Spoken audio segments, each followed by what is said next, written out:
What's up, everyone, and welcome to another edition of Believe in Falcons. I am your host, Will McFadden. Joining me today to recap a frustrating Falcons loss to the Los Angeles Chargers is former Falcons fullback Ovie Mughelli. Ovie, how you doing? What was your game setup like for today's action? You know what's weird? I forgot it was a home game. For some reason, I just thought it was an away game. I was like, I would have been there if it was a home game. The Falcons have been showing me a little more love. I've been getting free tickets to more games, and I probably could have gotten some tickets if I wanted to, but I just forgot. But it's probably good because I got a chance to hang out with my family. We There you had go. a fall festival at the clubhouse and took the kids there, and we were throwing rings on things and footballs and little baskets and it's having a good old time. So I got to after church hang out with the fam. So it was cool. Usually I'm at the stadium yelling at my Falcons to win or yelling at them that they lost. So now I just have my little phone like one of these dads, like, yeah, good job, kid. I was going, what's the score doing? But yeah, it was a little frustrating. I was clocked in for the most time, but stepped out to be a dad, then clocked back in watching the game. I got to watch the whole fourth quarter uninterrupted. And Mm. that's where I was just, you know, so much of this and just the nerves. But you know what? We won last week. We probably shouldn't. We lost this week. We Yeah. probably shouldn't. That's the way football works. That is the way football works. And we're going to kind of break down all of the things that went right and wrong in this game. A lot more wrong than right, unfortunately. But before we get into that, Ovi, I just, this whole time, I freaking love the hoodie that you've got on right now. For those who are watching on YouTube, they can see, but the gradient, like kind of the paint on the sleeves, where'd you get that? If you're This allowed is to tell. Falcon player only gear. And so I Mm. love this because a lot of Falcons fans like, where'd you get that? I was like, I don't know. They gave it to me. I'm like, wait, you were a player? I was like, long time ago. I used to be one of the best damn fullbacks the Falcons ever had. If not the best. I'll say the, but that's just me. I'm biased. And we got a lot of cool stuff. So I've been like now, man, like it's tighter. I don't know if the budget got low or we got some people who are checking, the list twice. I'm like, hey man, throw me some gear. We'll give you a hat and maybe a t-shirt. I was like, no, give me like the good stuff. Give me like two of each. Like 2 years after I retired, 3, 4, 5 years after I retired, I come in there, I go like just grab a couple things and talk to my boy Kenny, and Kenny would hook us up. Kenny. Yep. Yeah, that's my dog, man. His hair is like this long, and now he just got like these big old dreads. He's Yeah, he does. straight up Rasta. But no, I want the player worn stuff, the player only stuff, because that's the good stuff. So I got this one. I wear it, when I'm feeling good, and I was feeling good until we lost. Yeah, well, you're looking good in it as well. Unfortunately, I'm not looking very good. Apologies to our YouTube crowd fighting a cold this weekend, so you guys have to look at me as I battle through this. But that's enough preamble, Ovi. Let's get into today's game right after this. All right, let's start just kind of big picture. You mentioned it. This felt like a game the Falcons could have won. Last Yeah. week was a game they easily could have lost that they ended up winning. Today was a game that they easily could have won that they ended up losing. I mean, I think the biggest takeaway from me is this felt like the first game where the Falcons actively kind of beat themselves. Is that your takeaway as well? It is. Saw Cordell Patterson score early, and we talked about Mhm. like we were so good without him. Now that we have him, oh my gosh, we're about to be That first drive was so unstoppable. easy. It was like we were continuing, off of last game, that good type of mojo that we had. And, hey, we're going to build on top of that and keep it moving. And I was excited for us to get past 500 for the first time in Yep. years and years and years, because it's just a huge milestone to say we're a winning team, or, or at least we have a winning record. That's always fun to say. And we shot ourselves in the foot so many times. It got frustrating, and I'm sure we'll get into it more. But I like Marcus. He did so many things good. Then he did so many things where you just like, oh, and you're like, I know what we have. I know I can't expect too much, but I'm expecting more, and I want more. And I want it all. I just want you to make throws that are there to make, and I want you to make good decisions. And it was a lot of things that I feel like we could just been crisper on, and that you can't you I guess you would blame the coach, but I've been so impressed by Arthur Smith, so impressed by Dean Pease, so impressed by what the coaching staff and admin GM have done. I just need the players to execute the game plan and do their job. It sounds a little mean, but just do your gosh dang job. And I think we could have won this with the game. Absolutely. Absolutely, you could have. And you mentioned kind of that opening drive, Cordero Patterson really getting going. Tyler Algier, 44-yard run on one of the first few plays of the game. And so it was like, Mhm. man, the Falcons are going to be able to run the ball like we thought they would be able to. And they did. They ran for Yep. 201 yards in Ooh this game wee. on 35 carries, 2 touchdowns. It is the first time that the Falcons have had at least 3 200-yard rushing games since when, Ovi? Since back in the day when I was playing, probably. Correct, Yep. 2008. 2008. Yep. Oh, 2008 was a good year. You know why? Because that was our first year with Coach Malarkey, spitting a bunch of malarkey, and it was a statement piece saying we're not the old Falcons, we're not the Michael Well, Vick it feels a Falcons. lot. I was actually thinking about that earlier today in what team does this team remind me of? And it is a Mm, little bit of that 2008 Falcons team. Now, the dynamics are different. Obviously, Matt mm, Ryan was the focal point there. Like the money that was spent in free agency to really kind of overhaul the team. Like expectations, I think, were a little bit higher, but that yeah, was coming off of the worst 2007 season, and it all just kind of felt like gravy. And that is what the similarity is for me with this season is you're seeing a lot of people say like, "Yeah, we're 4-4, we're first place in the NFC South," and yes, all of that stuff, but we don't expect to win a playoff game, but no, that's okay because we weren't even supposed to be here. And on the one hand, I think that that is still very valid to feel, yeah, but on the other hand, a loss like today makes it kind of sting that much more because, like I said, it's the first one where it felt very un-Falconsy. It felt yeah, very, oh man, you're gonna have a penalty on a 38-yard touchdown run by Cordero Patterson that should really put you in a good spot to win the game. And then 2 plays later, Drake London's gonna get stripped. Like we've seen Marcus Mariota have kind of these late game mix ups, but not snafus, everybody else. And that's yeah. what was so discouraging today. No, it was a situation where everyone took their turn messing up. Everyone Hmm. said, my bad, dog. My bad. It's on me. Oh, it's on me. My bad. I got you next time. And that's cool if one person does it. But if every one of your stars, your playmakers, the guys who are supposed to be really leading the team are doing this, that's when it gets hard to win games. And that's why it was very hard to win this one. Yeah, it really was. I mean, but it wasn't hard to win this one.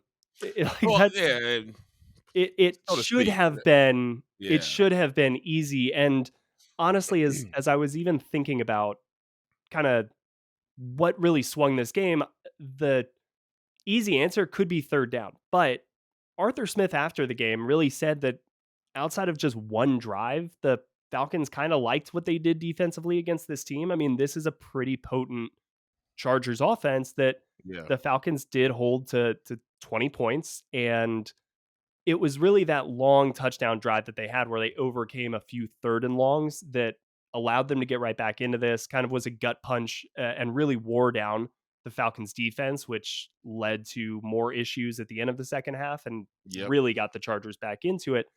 But yeah, it was just not very clutch play, right? And we've kind of seen the Falcons start to figure out some of these late game, close game scenarios. And then you have today something like Taquan Graham happening and that fumble. What went through your mind? Because you said you got to watch the entire fourth quarter. A, Yeah. when Austin Eckler, fumbles the ball, it goes right into Taquan Graham's, like literally right into his lap. And then he just starts running the other way and the ball pops out. So walk me through that for you. And then I've got another follow up after I was so excited. I was on the edge of my seat. I had a chance to come home. I had my adult beverage. I had the door closed because I was watching on and off, on and off, on and off the whole time. I was like, I want to see what happens in the fourth quarter.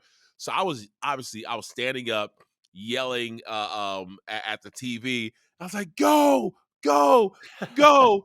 No! And I was like, did somebody strip him? He just dropped the ball. No one Yeah. stripped him, or what I saw, no one touched him. He just dropped the ball, and then I was like, "All right, is it a fumble? Are they gonna go back?" I was like, "All right, at least." I wish he didn't drop it, but at least move them back. I mean, better than nothing. And they were reviewing it on TV, and I'm looking at trying to, give my own expert opinion, saying I actually thought it was going to be ruled not a fumble because I thought his knee was down first. It It was was really so close. close. It was Yeah. so close, but I guess you need overwhelming, proof to overturn it. Right. So when it went back, I was just like, use this as a chance to get it right this time, DBs, because our DBs the whole fourth quarter that I watched were just struggling. They were always a step behind, always choosing the wrong route to jump, and just not playing to level I think that we can play at. But again, I get it with the injuries, I get it with Yeah. next man up, but we were able to, bend but not break all game, and we were breaking the fourth quarter. We were just bending and breaking and breaking and bending, and like that. I think first play, right back where they started. And I was like, "Come on, Yep. man!" So it was very disheartening. I went roller coaster of emotions. I was excited. I was thrilled. I was angry, scared, and disappointed. So yeah, that was our fourth quarter. I mean that's pretty fitting for most fourth quarters. I feel like this season, Yes, honestly, in Falcons history. But correct. yeah, the bend but don't break thing, it can work, of course, but you need the turnovers. You need big plays to come off of that. And so that's where it was like, oh man, they could get one here and potentially kind of squeak out another game where maybe they shouldn't have won, but they did win. Yeah. Instead, ball just pops loose. Has that ever happened to you? Have you ever just been carrying the ball and it just falls out of your grip for kind of no reason? Unfortunately, yes. During some cold games, some rainy games, I'd say I've only had maybe one or two fumbles where I wasn't touched and the ball came out. And it was the most terrifying thing ever because you are taught about, 4 points or 5 points of pressure, and you're running, but near the end of the game, sometimes your hands are numb and Hmm. you're so focused on making a move, catching the ball, looking forward. You squeeze too tight. If you don't have it the right way, it just squirts out.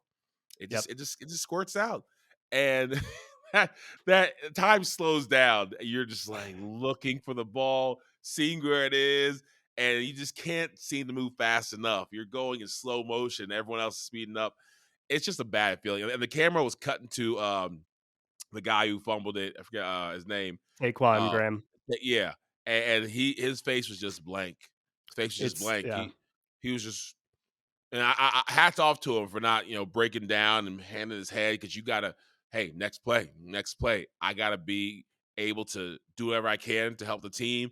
If they call my number, call my name, if the chance comes up. So great job at not falling apart. But inside, he must have been just, ooh, just I had it right there. The game was won. It was over. Well, I don't want to say won, but I think Young Hoku could have kicked that kick, and we could have been out of there and had a win if he just would have held on to the ball. So I've been in a situation. It's a bad place to be. I actually have two. In a high school game, I caught a ball. It probably should have been a touchdown, and I had long sleeve Under Armour on, but it was like knockoff Walmart brand Under Armour, and it is Yeah, super slick. So I just went to tuck the ball away, and it just slid right yeah. through the arm crack, and I just had to turn around and fall on it, and everybody was dying laughing on the sideline when I came Oh, back because they were like, it looked like you just didn't want to score. Like you were just yeah. like, no, no, thank you. I'm not going to score a touchdown here. No, 'Cause that's how touchdown's just not my thing. yeah, it was just out of the blue. It was just like, "Oh, wide open is gonna," and it just fell right. Yeah, so it happens. Everybody kind of defended Taquan Graham afterwards. So, yeah, it sucks. But kind of to my point earlier, we saw a team against San Francisco, a defense making fourth down stops to kind of win the game. We saw Yeah, against Seattle making plays, game winning yeah, interceptions. Cleveland, same thing. And now this is back to back weeks where you have Dean Marlowe and Rashawn Evans getting beat deep by DJ Moore. And then now you've got, what should have been a big turnover right at the end of the game, kind of in the red zone, and you give it right back. And so yeah, defense has kind of slid back a little bit. And yes, I get that there's some injuries, but they did have somebody like Isaiah Oliver back out there today, and they've had him for a little bit. But I think we're starting to see him become a healthier version of himself. And I thought he played really well. I thought it was maybe one of his best games. He was all over the field making big tackles. But another huge swing play was Austin Eckler not being ruled or being ruled down after kind of looking like he was going to score one of the craziest touchdowns of the Yep. afternoon. What did you Yep. think of that play? That was a little bit of a Ooh wee. precursor, I think, of things to come. It just goes back to what we talked about earlier with Grady Jarrett and Tom Brady. Guys are too athletic. Guys have too Yeah. much skill to not be aggressive and make sure that they are all the way down. Granted, Tom Brady's not a running back, but still, he's a football player. And guys have rolled over, gotten up, and gone and made a play or scored a touchdown. So let the defense do their job. Let them get to the man to the ground, as long as they're not intentionally trying to hurt him. Come on, it's called football. So Austin just proved, why you don't stop until you make sure your guy is down. But we were holding our breath. I mean, every Falcons fan was just holding their breath, looking for a flag, looking for something, and we got it. All right, let's talk about one of the more serious topics I think coming out of today's matchup, and that was the quarterback play, right? Yeah. And Marcus Mariota didn't turn the ball over, but he was not as sharp as he needed to be. He was 12 of 23 for 129 yards, 0 touchdowns, 0 interceptions, ran the ball 5 times for 24 yards, but critically missed some, obviously the Woo, wide open throw to child. Pitts there Ooh. at the end. Missed a touchdown, but he Yep. was long on a few of his throws throughout the afternoon. Yeah, he's played okay at times, but this was an afternoon where again the Falcons should have won, and Marcus Mariota being above average probably would have been the difference here. And it stinks that it cost the Falcons. It feels like a game here because of some of the missed opportunities at the quarterback position. It does. And the one with Kyle Pitts, I was going back and forth. I was like, was it Kyle? Was it Marcus? I'm not in the playroom. I mean, in the practice room. I don't know where his spots are, but it just seemed that Marcus could have been a little more accurate, or Kyle could have taken it up. I, I don't know, I but feel like they needed overall, air, a little more air on the ball. yeah, Let Kyle adjust to it. Now give I'll have to see the him all the 22 to chance. see that, but yeah. Give him a chance to make a play. Like great quarterbacks who believe in the talent of their receivers, tight ends, they give him Right. the chance to make a play. And I feel like the way that it was thrown, the angle, he wasn't given that chance. Kyle wasn't given that chance. Now I saw a couple plays to where I was like, oh, well, okay, Marcus, he about to get Mhm. sacked and broke away and he spun around and got the ball to the running back. I'm like, that's why we have a mobile quarterback. This Yeah. is great. But then I'm like, Ritter's also a mobile quarterback. Huh. Okay, so maybe he could have done the same thing. I'm like, that's why Marcus is there. Only Marcus can do that. We've seen in college that Ritter can be mobile. He can throw on the run, and now it starts to be like, okay, yes, we're 4-5. We have some games left. These are some of the easier games. Are we going to give up on the Marcus Mariota experiment, or are we give Ritter a chance? Are we going to just ride it with the guy who has got us to a much better record than we thought we would have had? We would have. So it's a tough decision for the coaches, and I have said for the last couple of weeks that they're not changing all year long. They're just not changing the Ritter. But with games like this, where a different quarterback and a different skill set and a different maybe motivation would have potentially been a difference in the game, I feel like it's got to be a conversation that's being had at the GM ownership and head coaching level, because I just you can't act like you don't hear the chants for Ritter. You can't act like you don't see other teams in the NFL putting in young guys and getting results. Whether it's the Patriots or other young teams where rookies are doing things that, or rookie second year players doing things that are helping teams win. I don't say what do we have to lose, but because we do have a chance to miss out on the playoffs, but no one's expecting us to be good anyway. Why not? We've already seen what a quarterback can do, so that we can gauge where the rest of the team is at. But now I'm like, let's push the boundaries a little bit. Let's maybe a game in and out. Let's see what happens, because I'm getting tired of wanting Marcus to be more and realizing that there's no more to give. Yeah, and I mean, I've seen a lot that, or I've read a lot of great pieces basically explaining that I think the Falcons value what Marcus is able to do pre-snap, and that it's a little bit of a taxing mental workload, and it looks like it is because that's one of the benefits of this offense is it is confusing as hell for other defenses to figure out. So Yeah, I can only imagine what it's like having all of the math equations in your head as yeah. the starting quarterback who has to understand it all and process it and get everybody into the right play.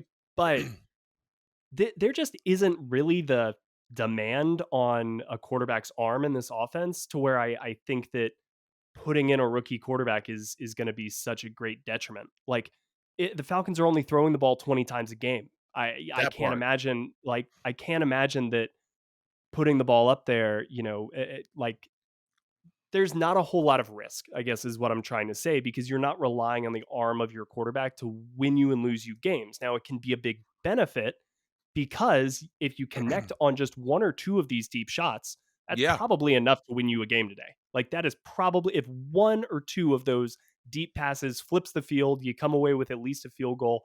I mean, that's kind of why they keep that in there and why they keep plugging along. It's just their haymaker that they keep cocked back. Jab, jab, jab, jab, jab. Let's test this. Jab, jab, Yeah. jab, jab, jab. Let's test this. That's what they do.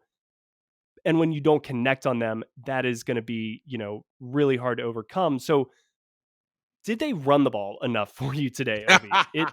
They ran Uh, the ball 35 times, like I said, for 201 yards, which is a crap ton. However, they threw the ball 23 times, and in a game where they were averaging 5.7 yards a carry, it just kind of feels like, hey, just give the ball 45 times to your backs and call it a day and go home. the announcer were talking about that. One of the key drives. All right, we got the ball back. It's a chance for us to score. Time's winding down. We go 3 and out. Yep. And then that's the one I think we missed all the Kyle Pitts like for the big throw. And it's easy to be Yeah, on second revisionist down. history or second down, yeah, and say, oh well, we should have done this, we should have done that. If they would have connected on Kyle Pitts, we're like, oh great, a great scheme.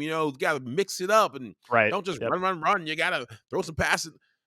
But 3 and out, you're like, why aren't we running if we're getting more than 5 yards a carry?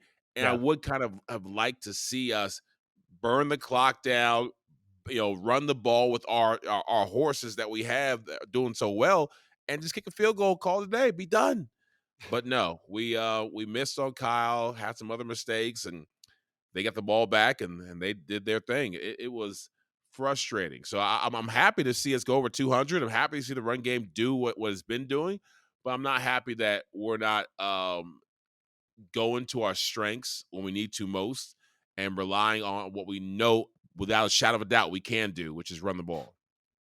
Yeah, 100%. And again, the hindsight's 2020. You can play the results game, like you said. If that shot play connects, we're sitting there. The broadcast is diagnosing. Look how they pulled that eighth man into the box, and then they got it Yeah, right over top of it. And it's they going to fooled be them. just a masterclass, but it doesn't work, and therefore you get kind of doubted. So that's just kind of life in the NFL, right?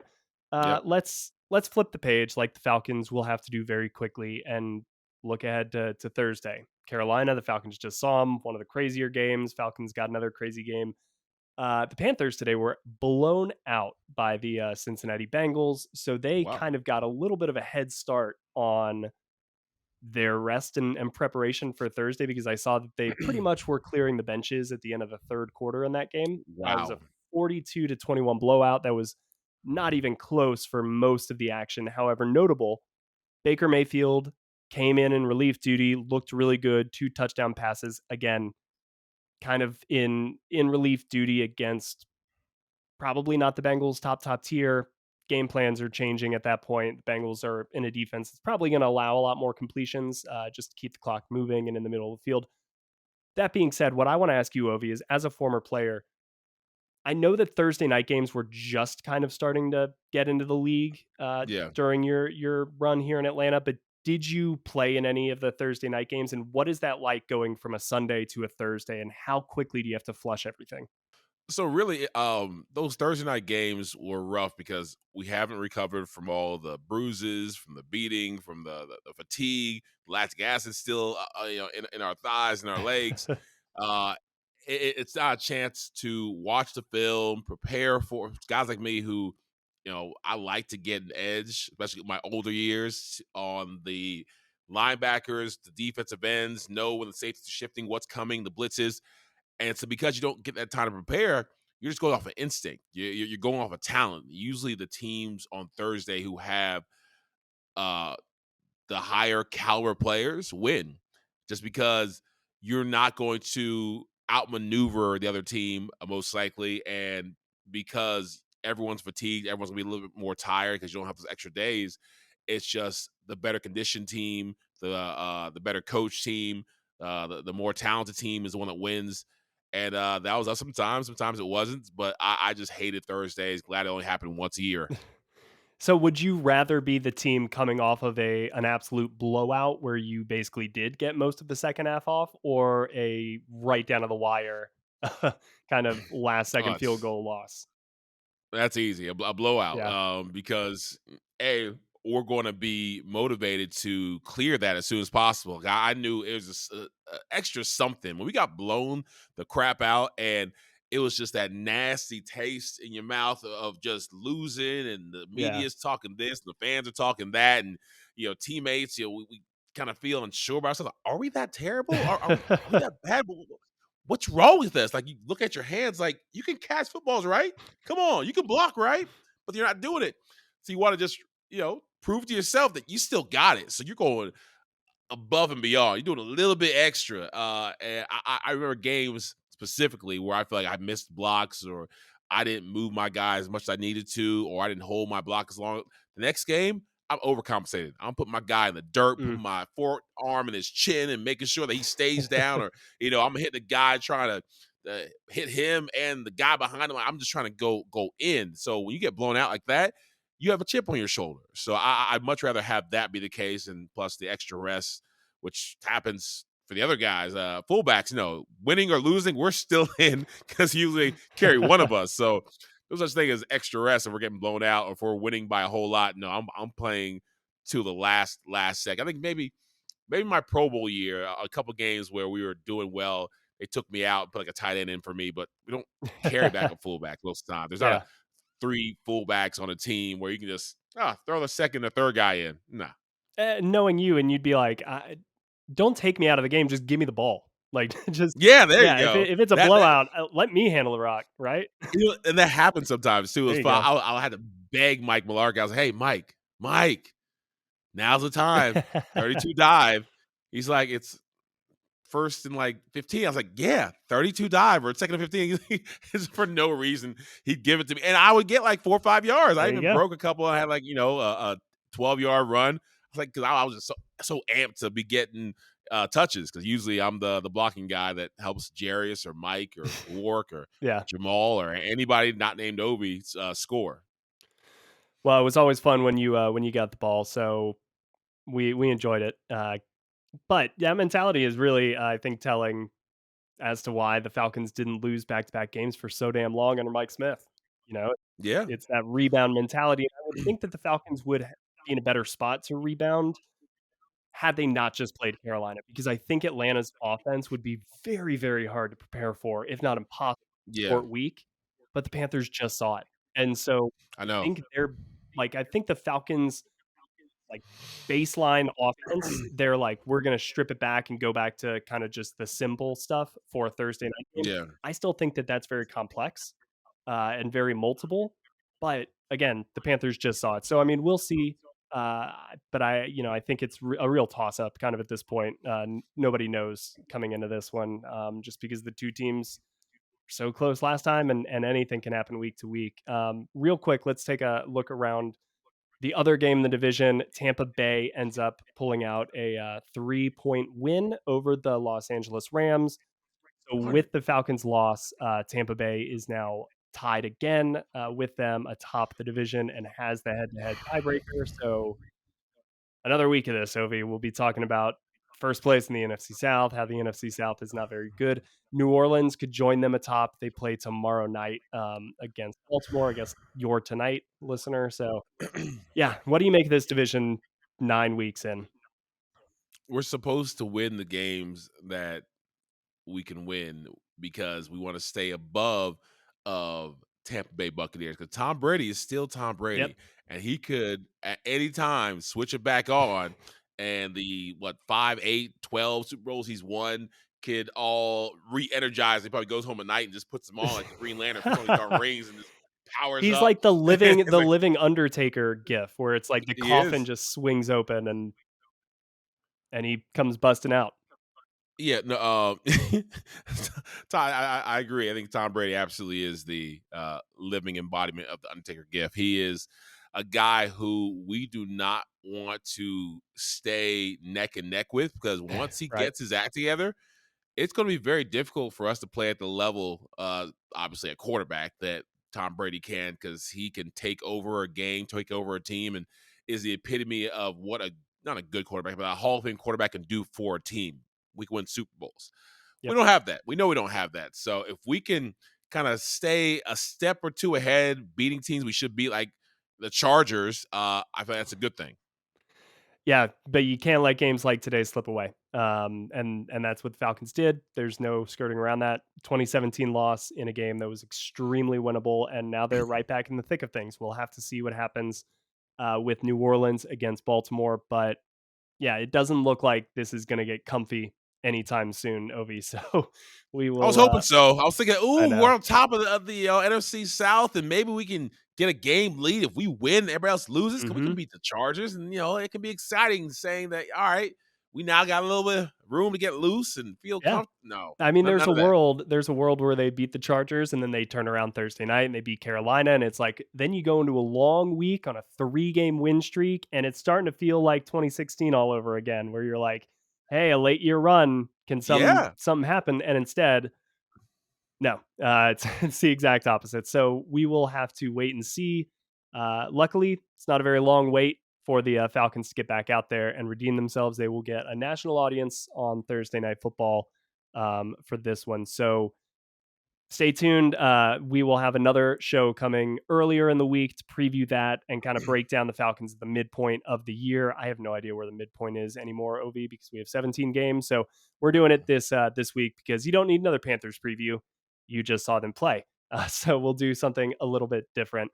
But please follow Ovi and I on Twitter, or please follow Ovi and me on Twitter at Ovie Mughelli at 34, at Will McFadden.